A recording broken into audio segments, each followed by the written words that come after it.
What's going on? Welcome to another episode of Chicago Bull. Wrong show.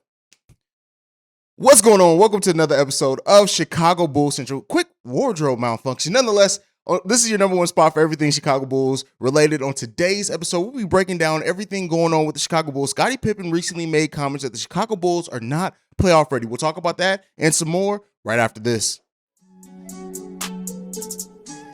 You are now tuned in to Chicago Bulls Central, your number one place for all Chicago Bulls news and content.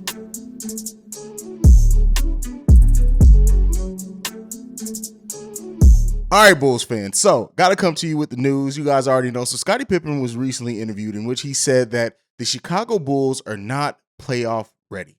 And what are not a playoff team. I can't remember the exact way that he worded it. Now, what I took this to mean two things, right? You can absolutely look at what the Chicago Bulls did last season or lack thereof, especially down the stretch of the season, how they did perform or lack thereof again in the playoffs and say, hey, this is a team that may not be ready to make a significant leap in the playoffs or may not go on a significant run. Keep in mind, if the goal of every year of every playoff run is to try to win a title and that's what you're focused on, which Scottie Pipper he didn't add a lot of color to this.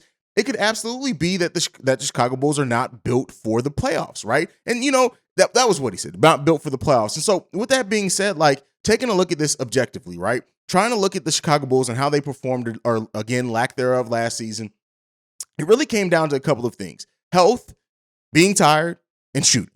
The Bulls missing Lonzo Ball last year in the playoffs was huge for the Chicago Bulls. When you look at a player that was over 40% from every shooting in every three-point type of shot, even 48% on the corner threes, that really changes the look of that team, as well as when you look at the defense that Lonzo Ball brings, the turnovers, the getting out in transition. Yes, that changes that series significantly. You also look at a hobbled Zach LaVine who in that playoffs just wasn't ready to go. We found out just that knee was not completely healthy. Then you look at DeMar DeRozan playing some of the most minutes of his career. Did he slow down some in the playoffs and in the second half of the season? Absolutely as well. Now, there's one thing to say with as well. One of the outlooks on it is the Chicago Bulls, can DeMar DeRozan really perform in the playoffs and keep up what he gives in the regular season in the playoffs? That's something that's haunted him his whole career. That's one of the critiques on him as a whole, as a player. And so, I can understand the questions. Like I said, trying to be objective looking at it, I can definitely understand where Scottie's questions come as far as saying, are the Bulls truly built for the playoffs? Now, one thing that I will say with that is that it will take leaps from players that we've talked about, like Ayo Dosunmu, Patrick Williams, to be able to step up, be better ready to contribute. The Bulls do have a better defensive center now coming off the bench in Andre Drummond, who his rebounding rate, as we've talked about very heavily on the show, is one of the best in the NBA, and his defensive rating is elite. So how does that change the dynamic of the team? I'm not going to bet too much on a rookie like Dalen Terry, but even though bringing his energy off the bench, Javonte Green, a player that started majority of the games last season, now as well coming off the bench for the Chicago Bulls. Well, how does that look? How does that change the intensity on that bench for the Chicago Bulls? Alex Caruso, who was also not fully healthy as well. A lot of questions go into that, and it's going to be up to the Bulls to really prove that over the course of the season and as we get to the playoffs, if they can be better ready to go by the playoffs and maybe ready to get out the first round. I know there's a lot of questions surrounding it from Bulls fans, from people outside of the Bulls Nation, everything on what this Bulls team can really do when it comes to playoff time. And it's really going to all boil down to them. As of right now, as much as I want to defend it, and I do think that the Bulls are going to be definitely better ready and better equipped to go in the playoffs, how is that? They have to prove it, right? How are they going to prove that over the course of the season? How is this betting on continuity going to improve the team, and what type of improvements is going to come from that? It has to also come from the coaching staff. This is one of the things I've said as well many times before. Billy Donovan and that coaching staff there were absolutely times they did not use this Bulls roster to the best of their abilities. They just didn't. They forced even a player like who is inconsistent in Kobe White, forced Kobe White to be a spot up shooter at times when that's not really his game. It just isn't his game. He's more of a put the ball in his hands, let him go to work. Now, again, he has to earn that, right? You can't just let a player who's inconsistent be that. Even at times, with Patrick Williams not always being put in the best positions. There are a lot of times. I've been very vocal as well on Lonzo Ball. I don't think Lonzo Ball has been fully unlocked either. There are a lot of things going in to this Bulls team that could possibly change how well they can perform in the playoffs with little tweaks, with adjustments, with things like that. And at the end of the day, it's going to be up to them to show it. That's it. This whole season, everything that happens this NBA season coming up, Zach LaVine, max level player now. He got his deal. He's healthy. He had the scope in his knee. His knee's fully healthy. He said he's ready to go. Everything looks like it's ready to go. These 5-on-5 workouts with the 11 players down there, but the 5-on-5 workouts and practices that they're having down in LA, all this cannot be for naught. We can't spend this whole offseason talking about what this team did and what this team is doing to build that continuity, to build that chemistry, and it all ends up the same. We can't lay another goose egg. And if that does happen, if the Bulls end the season like they ended this past season, next year, heads have to roll, right? You have to start looking at yourself and wondering, hey, these incremental changes can only get us so far if we're seeing that this is a repeated thing. If we're seeing teams continually figure us out down the stretch of the season, if we're seeing the team not be able to perform in the playoffs, those things keep happening. Absolutely, I'm not going to say deals necessarily have to be made, but some changes have to be made. Whether it is coaching, whether it is certain players, whether it is not betting on potential as much as we have with certain people, some things have to change. And I do think there are going to be more significant changes next offseason than what they were this offseason. But at the end of the day with that, you can only do so much, right? Bulls Nation is riding with the Chicago Bulls for the most part. The majority is. And we want to see this team reach the mountaintop. We want to see this team go on deep playoff runs. We want to see this team be looked at as a serious contender, at least for Eastern Conference Finals here shortly, and then move on to NBA Finals. And as much as on last night's live stream, I did talk about, the sky is falling Bulls fans and bald-headed bitch-ass Mark. I did talk about that stuff. But at the end of the day, there is some truth to be said with that. The patience only goes so far. Now, I'm not ready to say 2 years into a rebuild with a new front office that, hey, we need to pull a bunch of triggers now. But every year that goes by and the Bulls either stay the same, stagnate, get worse, or don't really make significant improvements, that patience gets thinner and thinner with Bulls Nations, and we need to see those improvements happen and come forth. We need to see that, period. And while AK and Eversley have done things, and I think a lot of these, even if you look at it, some Bulls fans, they don't think Patrick Williams is going to pay off. They don't know about Dalen Terry.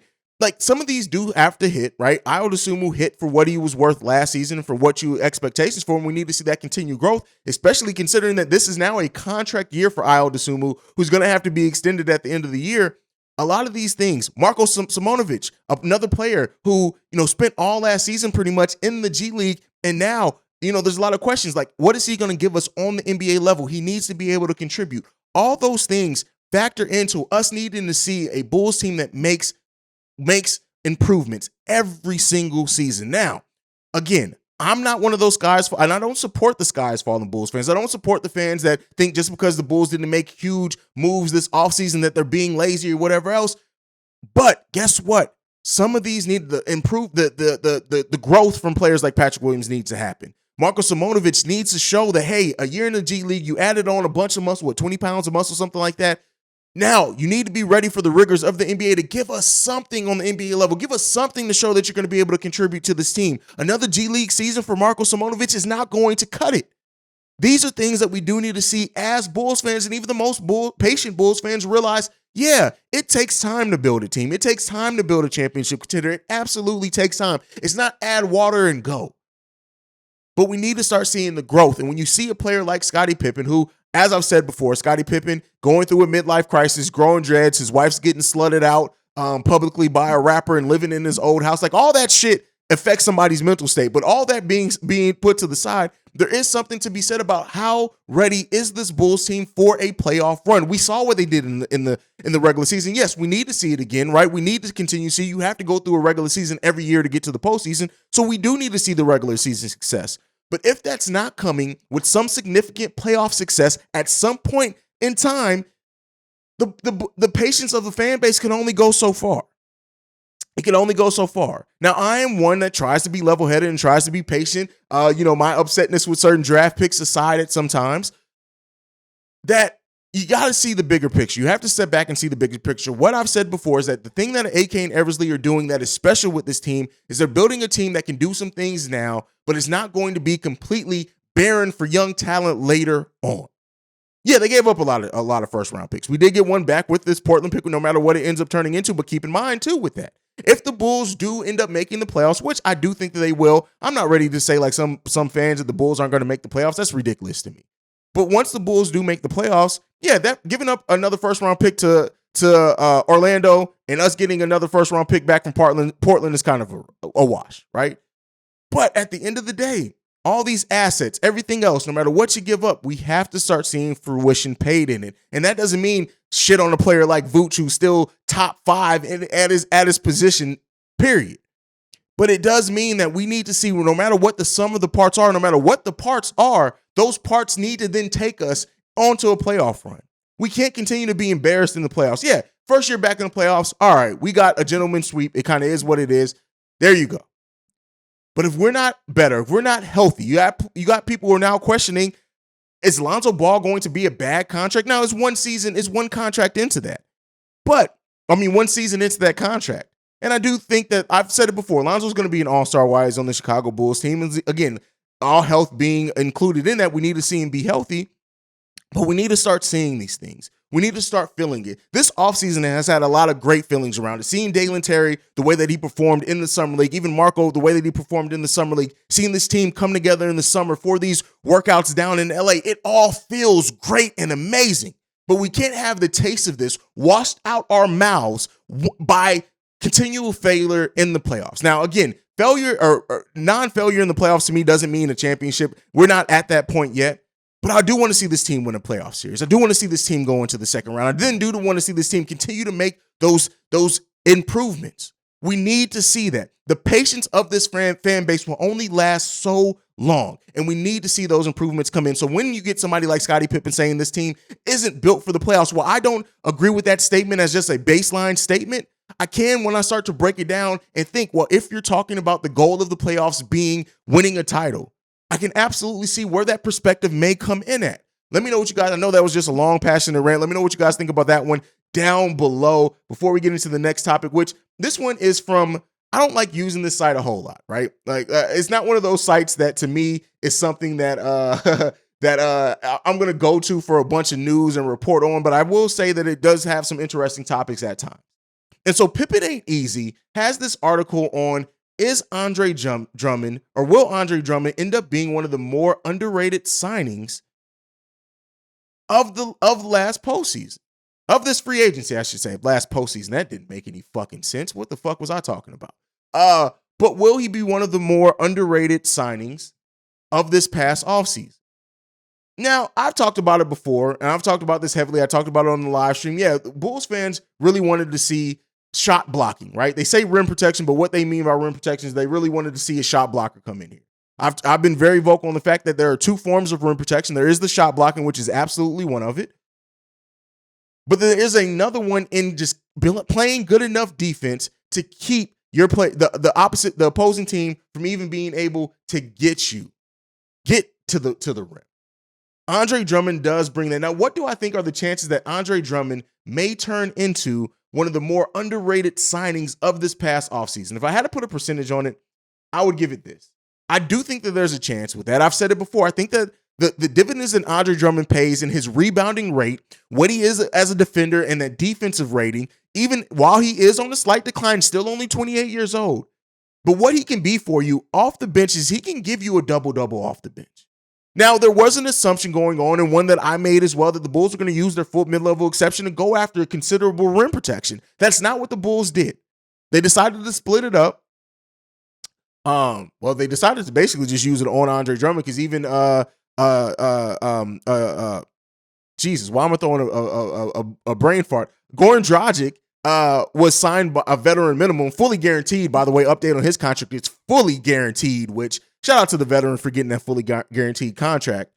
But they signed part of their mid-level exception. They used part of that to bring in Andre Drummond. They then re-signed with bird rights Derrick Jones Jr., so they still have considerable part of their mid-level exception if a free agent gets cut or something like that over the course of the season. But with that being said, look, one of the lights went out. With that being said, can Andre Drummond be a underrated signing for the Chicago Bulls? When we look back at it, say that this is a signing that paid bigger dividends than what we maybe thought it was going to when we initially heard the name? I absolutely think that they could. What Andre Drummond can bring defensively for the Chicago Bulls team and keeping up that defensive intensity keeping up that, like when you look at Ayo Dosunmu, Alex Caruso, Javonte Green, Andre Drummond, all coming off the bench for the Chicago Bulls, not to mention Dalen Terry. That is a young, fairly young, right? That's a nice mix between youth, veteran leadership, athleticism, the ability to get up and down the court. There can be a very interesting defensive/offensive combination, especially when you throw in Kobe White if he can be more consistent. And Andre Drummond has the potential to be used as a focal point on that defense that can get turnovers, get extra possessions, get things like that. When we look at the way that this season may go, the Bulls may wind up with a considerable amount of extra possessions more than what they had last season because of a player like Andre Drummond being on here. So, can Andre Drummond be one of the most underrated signings of this past summer? I think yes. But again, like with most things that we talked about, especially on this episode, it has to be proven. Can he do it? Can the Chicago Bulls do it? Is the defensive scheme enough to do that? Is Andre Drummond going to play enough minutes and be effective enough in those minutes to be that more underrated signing? I'll tell you what, you bring in a player that has 100 defensive rating, has a rebounding rate of the percentage that Andre Drummond does, and maybe gets you a double-double off the bench. To me, that is a huge signing.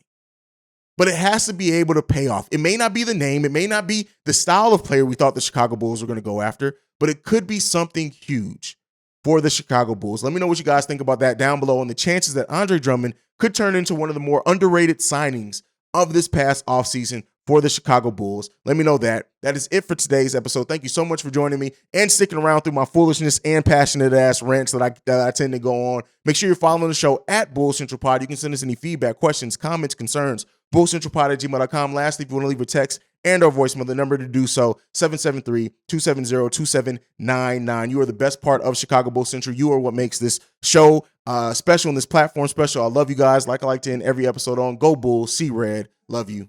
Peace, y'all. This has been a presentation of the Break Media.